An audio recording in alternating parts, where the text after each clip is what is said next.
Now, among the activists released by Israel is one of the organizers of the flotilla, Huwaida Arraf. She is also chair of the Free Gaza movement. 3 of those ships were moving under the Free Gaza movement. She joins me now live from Ramallah.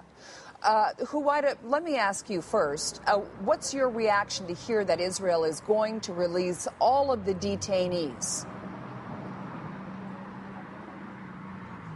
Well, I'm happy to hear that. They shouldn't have detained us in the first place. We weren't coming anywhere near Israel. They came out and attacked us in international waters while we were on our way to Gaza. So they have no right to continue holding these people that are detained. And so it's good news to hear that they will be released. What happened to you on that flotilla? Well, we were 6 ships traveling together, 3 passenger vessels and 3 cargo ships carrying almost 10,000 tons worth of aid headed for the Gaza Strip. This aid includes reconstruction supplies, school supplies, books, paper, and medical equipment, all things that Israel denies or prohibits from entering Gaza. Israel's blockade on Gaza is illegal. It is, as your earlier guest said, being enforced because there is one soldier being held captive in Gaza. So this means this is collective punishment of an entire civilian population, the 1.5 million people that live in Gaza. Collective punishment is strictly prohibited under international law. It is a war crime, and we feel that our respective governments have not been doing anything to hold Israel accountable for these lethal policies, and that's why we took to the sea, members of global civil society. We were unarmed, and we communicated that to the Israeli authorities. They started talking to us about 100 miles out from the Gaza port.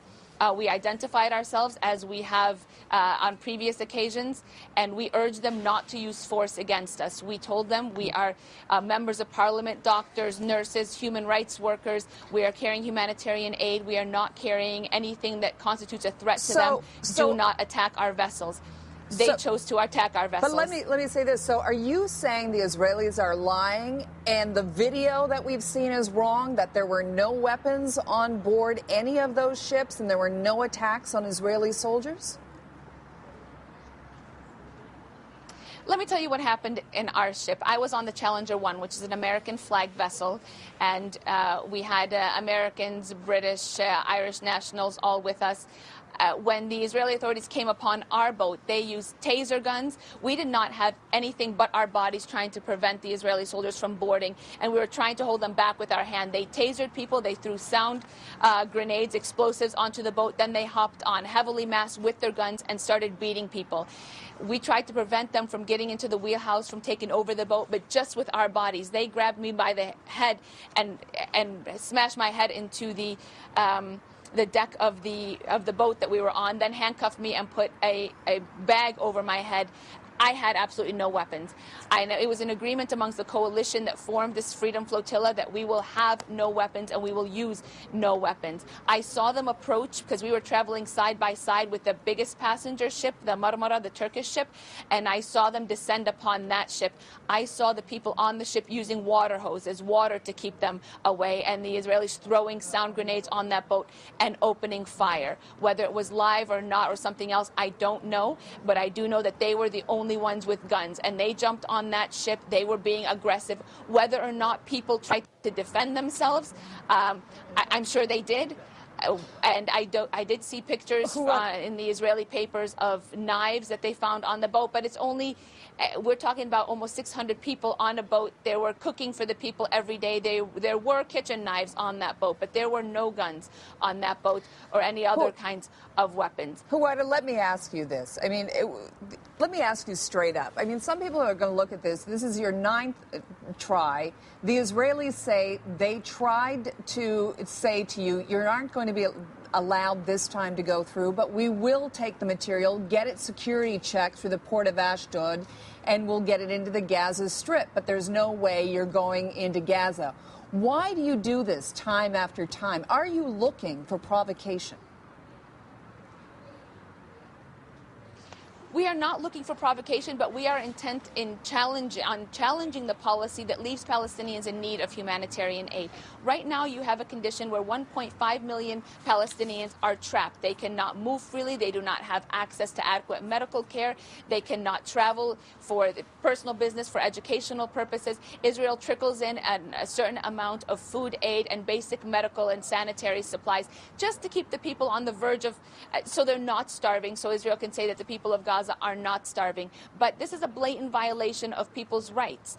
And so we are campaigning for Palestinians to have their human rights respected so that they don't have to live off of humanitarian aid. Israel has created a situation where the people in Gaza, 80% of them are food insecure and depend on humanitarian aid because they cannot import raw materials to produce, to build their economy. They cannot export.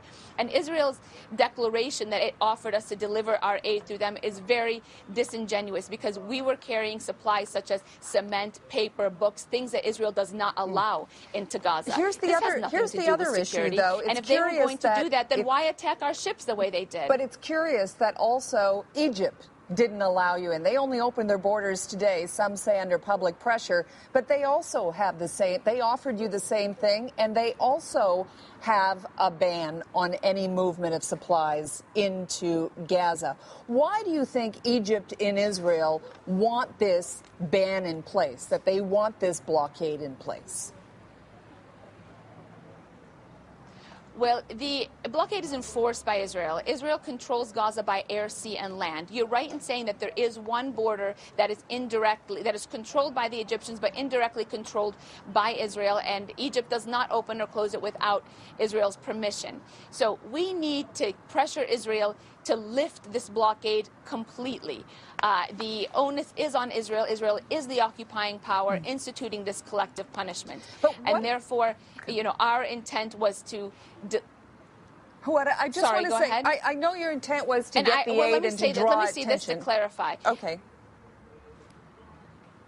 But to get the aid in, and not only to perpetuate this cycle of aid, the whole...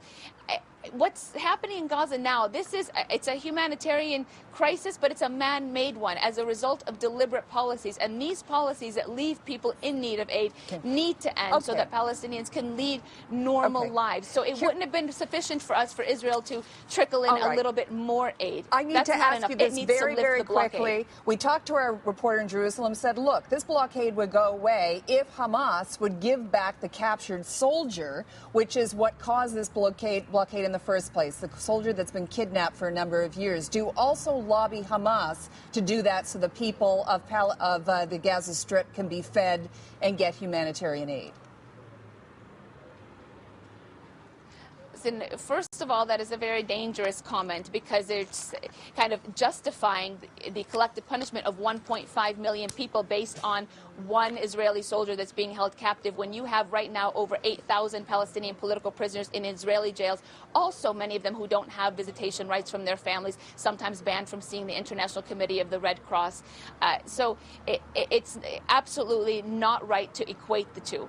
I hope, pray for the release of everybody and justice to prevail in this region, but to justify the collective punishment of 1.5 million people based on the captivity of one soldier is not only illegal but also immoral, and it's not correct. I'm sorry. All right, we will leave it there. Thank you. Chair of the Free Gaza Movement, Huwaida Arraf, joining me from Ramallah.